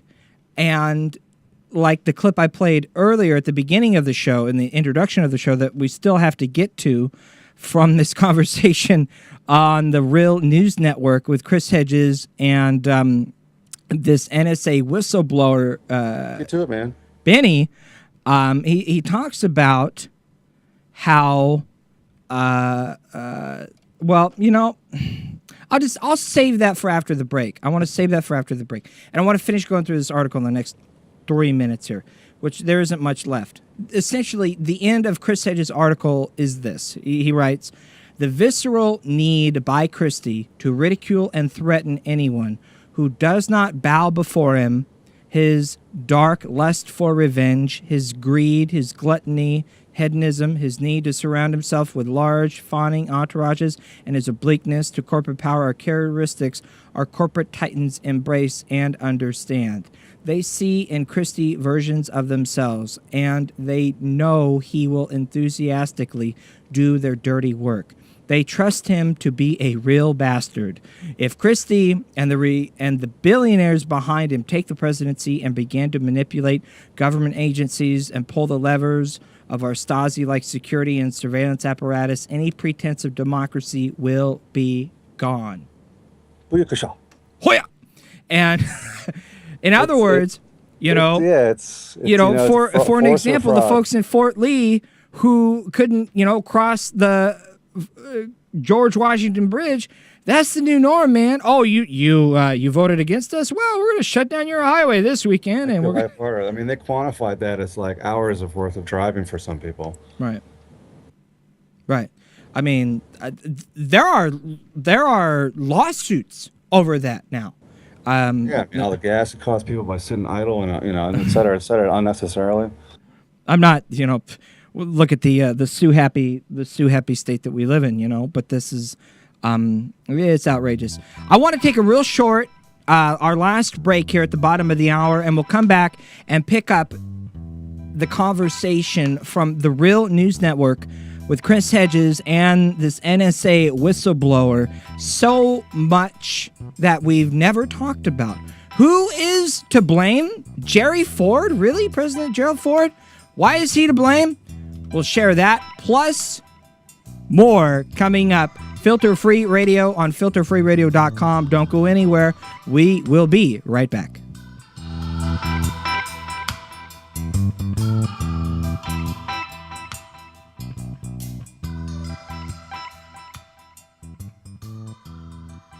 Filter Free Radio. Filter Free Radio. Filter Free Radio with Jacob Dean and Skeptical Scott. Jacob Dean. With Jacob Dean and Skeptical Scott. I don't care who knows about what I'm doing. If it's just me and the universe, and that's all that knows about what I'm doing, that's fine with me. But I have this internal, some people call it a conscience, some people call it a moral compass. I have something inside of me that's telling me to do something, to show up. And I'm going to do it. And I'm sure that someone out there has a similar voice, or, I'm not saying like, I hear voices. No, not like that. Filter Free Radio with Jacob Dean and Skeptical Scott. Just the idea that it doesn't matter who's watching. It doesn't matter who cares. What matters is I know what I'm doing. I know what I believe in. I know what my morals are. I know that I'm standing up for them. And I know that I'm not going to give up. And if that means that everything else goes to in hell in a handbasket, then so be it. At least I know I can sleep at night. FilterFreeRadio.com. Tune in to Liberal Justice Radio on the TuneIn app and TuneIn.com. Hi, this is Kenny Pick, founder of Liberal Justice Radio, and I wanted to take a few minutes to let you know about our schedule here. First and foremost, on Mondays, you can check out Jacob Dean and Skeptical Scott on Filter Free Radio, live from 7 to 9 p.m. Eastern. Jacob and Scott give you unfiltered news, opinion, and analysis on stories that the mainstream media won't touch with a 10-foot pole. It's a fantastic show that you won't want to miss. Then on Tuesdays, there's my show, Turn Up the Night with Kenny Pick. I have many co-hosts, Tom, Deba, Matt, Kim, and Pete on Tuesdays. That's 7 to 10 p.m. Eastern. We have lots of laughs. We talk about politics. We talk about news. We talk about all kinds of stuff. You'll love it. We also have a Friday show, but we'll get to that momentarily. We're proud to announce that we have a brand new addition to our live family, and that's the Bradcast, of course, hosted by the world-renowned Brad Friedman of the Brad Blog and the Green News Report. And we're very happy to have him on from 6 to 7 p.m. Eastern every Wednesday. Then Thursdays, well, everybody gets the night off for good behavior. Then Friday comes back around, and yeah, that's right, Turn Up the Night is back. It's me, Tom, Deba, and Matt back for more fun. And again, that's Fridays live from 7 to 10 p.m. Eastern. Then Saturdays, from 7 to 10 p.m. Eastern, we have my good friend Adam Hebert with Mic Check Radio. You can check out him and his hosts, Rob and Wes. They talk politics, they talk geek culture, they talk science, and again, lots of laughs from those guys too. And again, that's Saturdays from 7 to 10 p.m. Eastern. That's when the shows are live. We encourage you to listen 24 hours a day if you humanly can. We would love that. That's Filter Free Radio, live every Monday from 7 to 9 p.m. Eastern. Turn Up the Night with Kenny Pick, live from 7 to 10 p.m. Eastern on Tuesdays. On Wednesdays, the Bradcast, live from 6 to 7 p.m. Eastern. Thursdays, we're off. Fridays, we're back with more Turn Up the Night from 7 to 10 p.m. Eastern. And then on Saturdays, it's Mic Check Radio, live from 7 to 10 p.m. Eastern. Nothing yet on Sunday, but you never know. We might throw a curveball. So please enjoy our live shows and the recent rebroadcasts that we run 24/7. And find out how to get in touch with us. Let us know how you're listening to Liberal Justice Radio and what you think of the programming and what you'd like to hear more of. Liberal Justice Radio on the TuneIn app and TuneIn.com. You never know who or what you'll hear when you listen to The Nicole Sandler Show at RadioOrNot.com. Your view is not being represented in this country because all of our views have been corrupted by money and politics. Remember, 94% of the time, the candidate who raises the most money wins. That's the fact that we need to drive home constantly. It's all about the money. Dylan Radigan, you rock. The Nicole Sandler Show, live Monday through Thursdays at 10 a.m. Eastern, or podcast anytime at RadioOrNot.com. Hey friends, Jacob Dean here with exciting news. You can now hear my show, Filter Free Radio, on the free Stitcher mobile app. Just download the free Stitcher app from Stitcher.com or in the App Store and search for Filter Free Radio. That's all there is to it. No syncing, no taking up memory on your device. Just Filter Free Radio on demand for you on the go. Plus, you can rate and review Filter Free Radio on Stitcher. The more you rate, review, and share us, the higher we will rank on Stitcher, and that means the more people will discover Filter Free Radio. It's never been easier to enjoy Filter Free Radio and help us spread the word. So download the free Stitcher app, search for Filter Free Radio, and start benefiting from unfiltered radical truth-telling anytime, anywhere. Thanks, and keep up the good fight.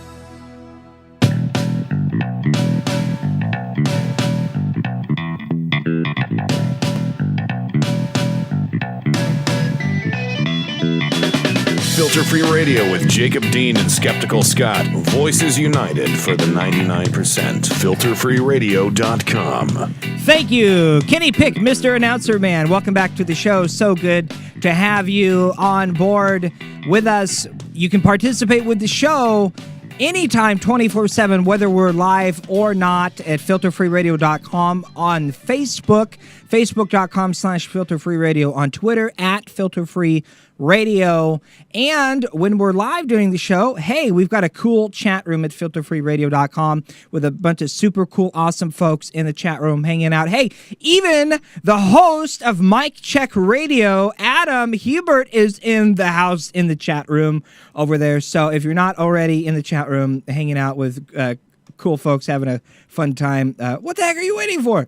And speaking of what the heck are you waiting for, if you haven't checked out our home page at filterfreeradio.com in a while, whole bunch of new stuff on there. You're going to want to spend some time, check it all out, find the new Stitcher app on there, and find Skeptical Scott's blog, where he's got some super cool stuff, some homo toxic us, how we are poisoned every day. Awesome.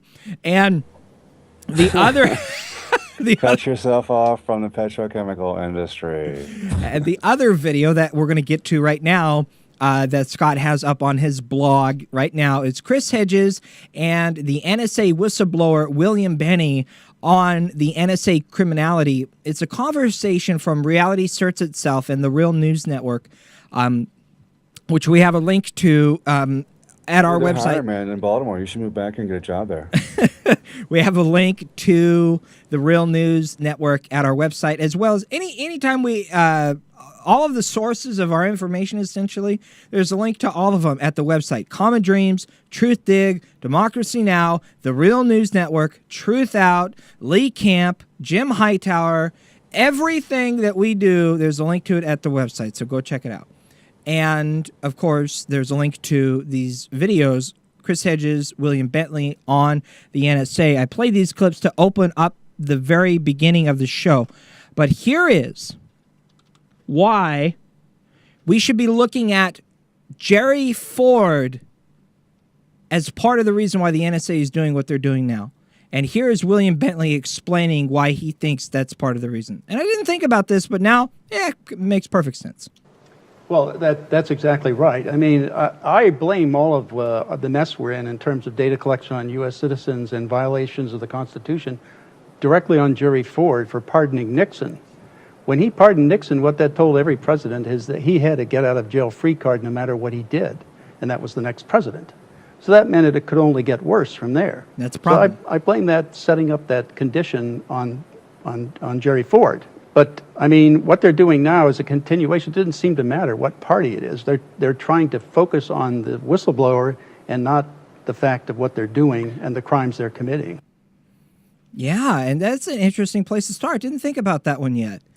But that's a perfect point, right? And Scott, do you want to talk about, because you were the one who sent me these videos and posted on your blog, what's the quote that stood out from you? Because I know you pasted it on the blog, and I wasn't able to get that clip to play, but I know that you wanted to share that because that really stood out to you. And while you're getting that ready, I want to play one more clip that I have from William Benny, and this is the Benny money with clip. B-I-N-N-E-Y, Benny. He's a former NSA whistleblower. He resigned from the NSA after 9/11 when he was asked to do what is now known as, I don't know, all these illegal acts. Right, folks, you know, I'm cutting it short for time on the show. We can only get so much radical truth-telling into 2 hours, but the whole video is on our website. You should go watch and find out more about this. This is William Benny talking about the Gestapo and how, you know, the KGB and the Gestapo dreamed and still is dreaming of this NSA spying apparatus that we have here in the good old USA with the NSA. Here's the clip. Doesn't there need to be a clear principle that this cannot be spied on? You know, constitutional right to dissent cannot be spied on. Well, I mean, that's already written in the Constitution. We have the right to free association, to freedom of speech. You know, that's all there. We have a freedom in our affairs. That's all written into the Fourth Amendment and the First Amendments.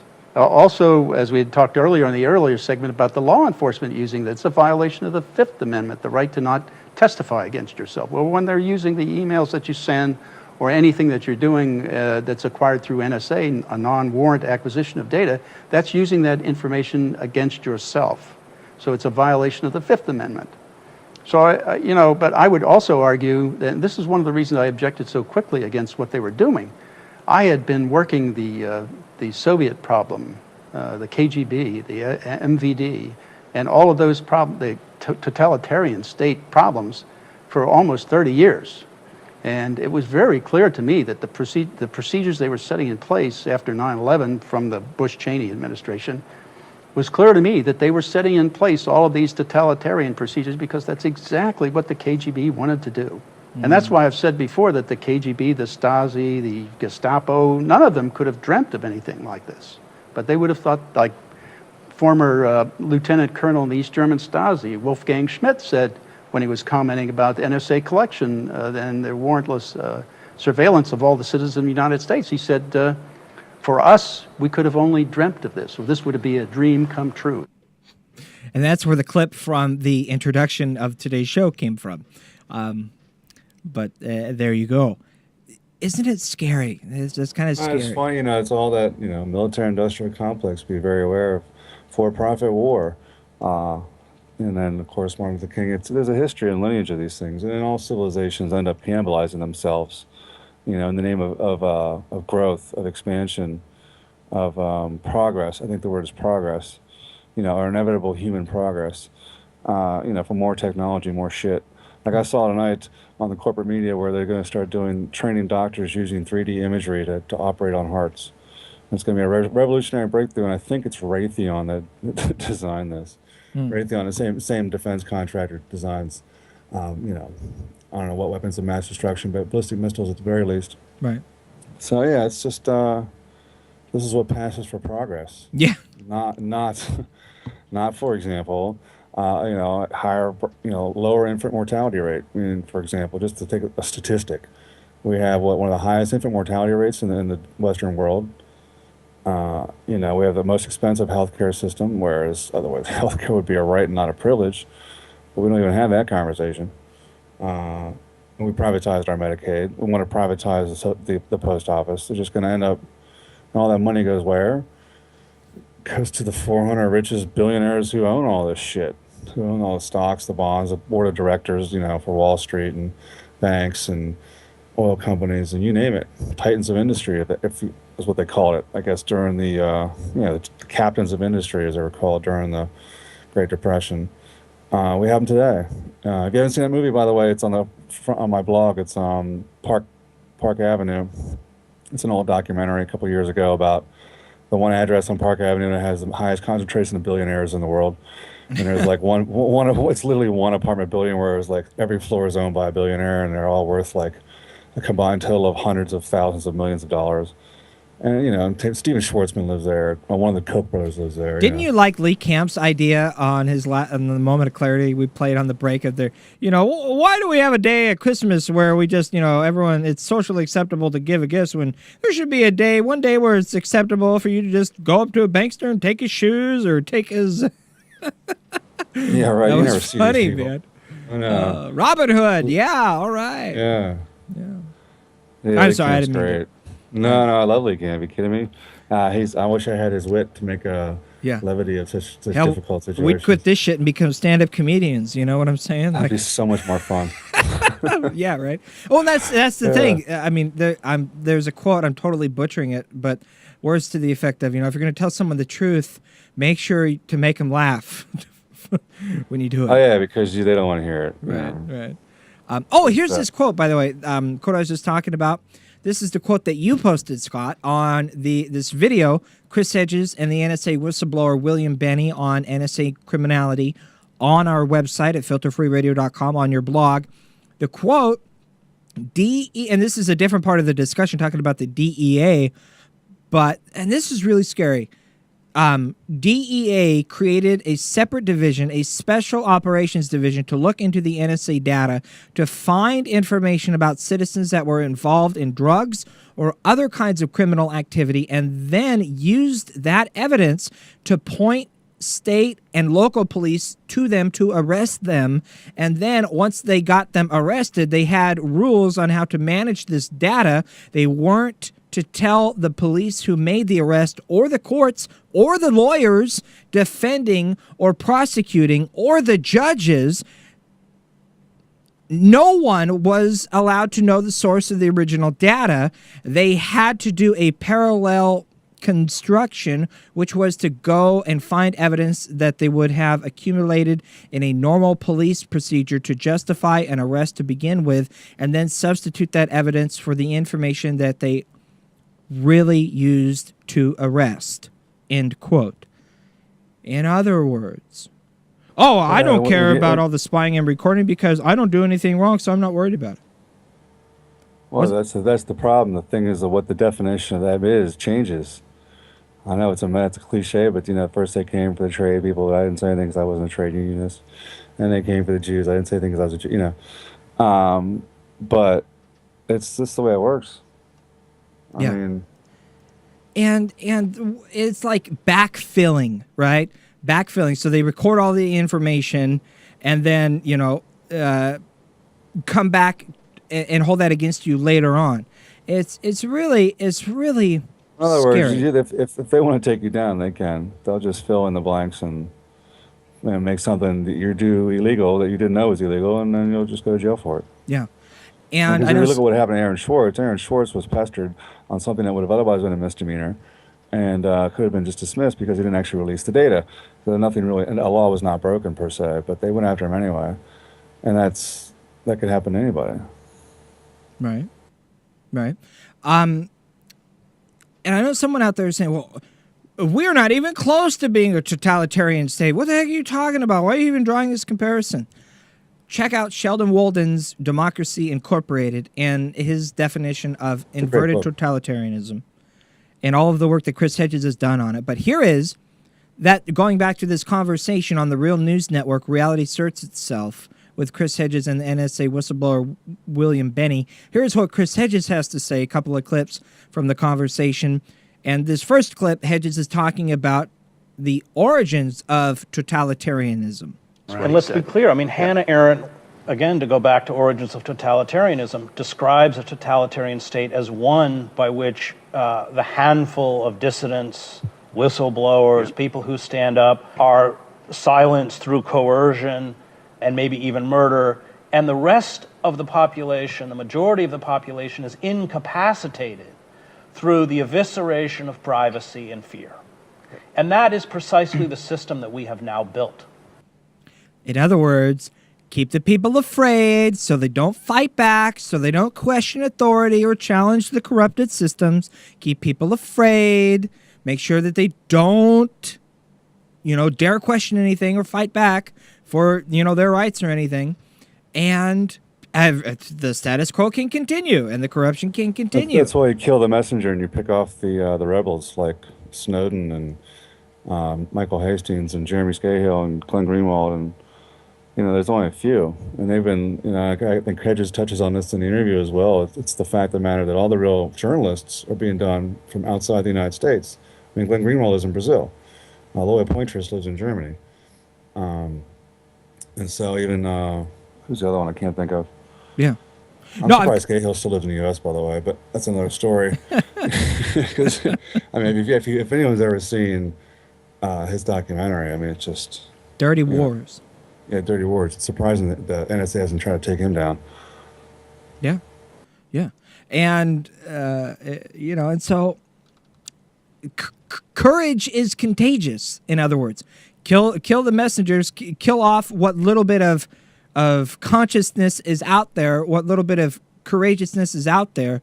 So that way, anyone else who's in positions where they could do similar things like an Edward Snowden or Chelsea Manning did. Oh, shit, look, this guy got 30 years in prison. This guy killed himself. I'm not going to dare go there. You know what I'm saying? It reminds me of that George Carlin clip. They got you by the balls. They do. They do got you by the balls. What to read, what to believe every day in the media. Yeah. I'm getting there. It's a really long clip, though. Damn. Maybe if we got a minute here. I'll play it. I don't have a shorter version of it, though. Dang it. It's like 2 minutes. But no one has been able to articulate all of the problems with the whole system in 2 minutes like George Carlin did. And it's good stuff. It's the American Dream clip, by the way. You have to be asleep to believe it. Okay, yeah. Here is the Hedges clip that you were just talking about and referencing, Scott. This is Chris Hedges talking about the status quo is not going to change itself, clearly, so it is up to us to be the change.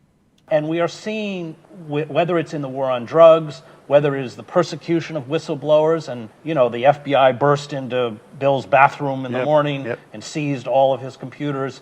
We are seeing that kind of persecution of Occupy activists. We are seeing that persecution against figures like Chelsea Manning, Julian Assange, of course Snowden, and not only that, but Glenn Greenwald and Laura Poitras, who have, in essence, moved into exile, who will not come in. Sarah Harrison, the journalist who works with WikiLeaks and took Snowden to Russia, is now in exile in Berlin. So we are already seeing the rise of this corporate totalitarianism, for lack of a better word. And as Bill says, the structure has already been built. And those who are in power, Democrat, Republican, federal judge, MSNBC commentator, they're not going to dismantle it. They're not going to take it down. Either we, as a people, are going to rise up and force power to react, or we will be shackled. I mean, that is really the choice. It's just what they'll be expecting us to do. Oh, that was a little hot, but you get the idea. And given the choice of doing nothing and ensuring our own demise, or doing something, and with this glimmer of hope that we can actually save ourselves from, I think the choice is obvious. One of the conversations that I always have with a really good friend of mine, anytime we talk about politics or get into civics or any of these discussions that I like to have, she always comes back to, well, what does it matter anyways? Because, the world is going to end anyways. So what does it really matter? Or Neil deGrasse Tyson on Bill Moyers and Company over the weekend was saying, that stars have a lifeline, and eventually the sun is going to burn out. And pretty soon you're going to start seeing all the stars. Of course, he's talking about long term down the road. All the stars are going to start going out. And pretty soon the world is going to end, not with a bang, but in a cold, deep freeze. And so what's the point, right? Why does it matter if it's going to end like that? Well, I would rebut that by saying, but what about all of the days up until then that it does matter? Like today and tomorrow and the day after tomorrow. And why do we happen to be here at this time? Huh? Got to get that clip from Hedges where he reads from the very end of the Collapse of Complex Societies and the Myth of Human Progress. His speech where he quotes a Turkish poet, Nassim Hikmet. And it's a long one, but the summarize of it is that the Earth will end up like not a cloud, but like a dark walnut just rolling through space. Because of everything, everything's a cycle, right? And the Earth is on its inexorable decline. And so, obviously we'll go extinct someday. And in the exact 50 million years ago is the kind of climate we're seeing right now. That's how old these climate catastrophes we're having have been. The worst storm in 50 million years. Sea levels are at 50 million year heights. And so here's the clip I think you're talking about. I do not know if we can build a better society. I do not even know if we will survive as a species. But I know these corporate forces have us by the throat, and they have my children by the throat. I do not fight fascists because I will win. I fight fascists because they are fascists. Yeah. And this is a fight which, in the face of the overwhelming forces arrayed against us, requires us to embrace sublime madness, to find in acts of rebellion the embers of life, an intrinsic meaning that lies outside the certainty of success. We must at once grasp our reality and then refuse to allow reality to paralyze us. We must make an absurd leap of faith. We must believe, despite the empirical evidence around us, that the good always draws to it the good. We do not know where acts of goodness go. The Buddhists call it karma. But in these acts, we make visible a better world. It is time for our own mutiny, for the overthrow of our own Ahabs, for the redirecting of our ship away from certain death back towards life. No matter how bleak things get, we always have a choice in life. We can choose to be rebels or slaves, and that choice is one the corporate state is powerless to take from us. And to rebel, even if we fail, is to succeed. We must become a threat to the security and surveillance state and its corporate overlords, and we cannot become a threat if we do not engage in actions that actively obstruct power.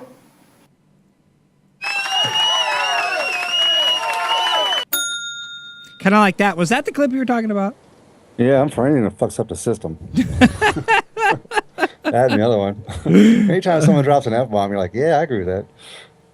It's great, man. It's just This one, I have that one ready madness. too. Super duper awesome mass producer, right? Again, it goes back to the concrete. If we're not dealing in the concrete, and the Green Party, I think, has spent a lot of time not dealing in the concrete. So is the Democratic Party. You're wasting your time. Everyone's time. So I'm for anything that fucks the system up. And raising the minimum wage fucks them up, great. Any way we can go. Love that. Yeah, it's such gravitas, right? It's great. But that's pretty much it. You know, that is it. Yeah, that's where we're at, man. I mean, it's little acts of rebellion. I'm proud to say I've switched off. I haven't bought paper towels in forever. I have one roll of paper towel here next to me, and I've had it for about 3 months, and I'm still only halfway through it. So I really only use it to pick up oil. But anyway, or bacon grease. But actually, cheap bacon grease. But I mean, you know, literally, you just switch off and start using. I have hand towels. It's like the next, you know, I use as little soap as possible. I use, and it's all these little things you can do to cut yourself off from the corporate state. Unfortunately, we need drinking water. Yeah, and that's a good start. Kind of out of my control. Yeah, so come on, West Virginia, where you at? Where's the outrage? Where's the? If you empathize with these poor people in West Virginia and you think, God, what happens if I don't have any water for a few days? What am I going to do? Right. Man, because I'm on city water, and that's what happens when they pollute the entire water supply. You know, the other part of that, the other side of that is, you know, you can't expect folks to, you know, be in the streets and protesting and organizing and fighting back against the repressive systems if they don't know what the heck is going on. You know, so it's kind of unfair to like grade. I think what happened in West Virginia made national news. I mean, hell, it was on NPR for all things. Sure. So, you know. But I'm just saying it's kind of like news. it's unfair to grade a third grader on calculus because they have no clue or no conception of it. So, you see what I'm saying? So we have to saying the American public's dumb. No, I'm saying we need to raise awareness. Step 1, and step 2, kick some ass, take some names. Knowledge is power. And educate yourself. Fight the status quo. I want to share one more clip. Fight the power. This is the last part of the Chris Hedges, William Bentley, Real News Network conversation on the NSA. And again, just to, you know, to remind ourselves that the people in power behind the corruption, they already know how bad it is, if not more so than we do. And they're already anticipating and preparing for that. And with the growing effects of climate change, with the collapse of globalization, with the deterioration of the economy, and certainly within the United States, they know, and I'm speaking, you know, the Department of Homeland Security, not necessarily the NSA, but the people who run those scenarios, the Pentagon, this is what they do. They project 5 years, 10 years. And these tools, because they are available to them, will be used. There you go. I've got a couple of quick announcements before we end this show. One is, and then I'm going to throw it to Scott for his final thoughts here because we only got a couple minutes. One is, we are now available on the new Stitcher app. Woo! Well, the Stitcher app isn't new, but us being on it is new, and it's free. Stitcher.com. Download the app. Is that available for iTunes or iPad or is it Android? Or It's all of it. It's all of it. You can get Stitcher on the iPhone. You can get Stitcher on the Android. You can get Stitcher on the iPad. You can get it on the Nook. You can get it on whatever you want. So on your desktop, was there a webpage for it? Stitcher.com is the website. You can download it for free, and please go and review us and like us on there. It really matters. It helps out the show. More people will get to see it and check it out. And number 2 is, if the only movements that we participate in are bowel movements, then we should not be surprised that all we end up with is a bunch of shit. Okay, I'll put it that way. And then Scott Man, 60 seconds. Man, I can't top that. That's genius. Oh, that's brilliant, man. I love that. All the random good thoughts you have while on the toilet. Never mind that shit. You know, I just think the takeaway and the hard thing to ask is, how can I cut myself off from the corporate state? How can I live sustainably? As sustainable as possible. That's my poor Beavis. You got to have a little fun. You got to have some fun. You know, I mean, you become local, you relocalize. Like, you know, I have a farm I get all my meats from. It's the same farm. I know the farmer. I know a few people I get eggs from. I do things to avoid going to the corporate grocery store. And that's just the food supply. What happens, you know, with everything else? Water is a big one. It'd be nice to be on well water, but even then, you know, get a water filter or whatever. As Snork says, there's really nothing you can do to protect yourself from the radiation anyway, so. It's coming. The bottom line is we have to resistance works on two tracks. First, you build parallel systems to replace those systems that you're abandoning, the decaying capitalist systems that we're leaving. You have to have parallel systems in place. And second is you have to, you know, obstruct those other systems. You have to literally, you know, 100,000 people are, you know, in every city in America standing up and protesting and shutting down the city streets or whatever, just to say, you know, we want our money back. Hell yeah. Time to show up and participate in the movement, in the activism. Amen, brother. We're flat out of time. Coming up, the next time we do a program, we are going to get into the Movement Action Plan, the strategic framework for describing the 8 stages of successful social movements by Bill Moyer from 1987. Of course, next Monday is Martin Luther King Day. We're going to be sharing our special Martin Luther King special programs with you that we've done the last couple of years. I want to thank my super duper awesome ass producer, co-host, and kick-ass all-around brother from another mother, Mr. Skeptical Scott.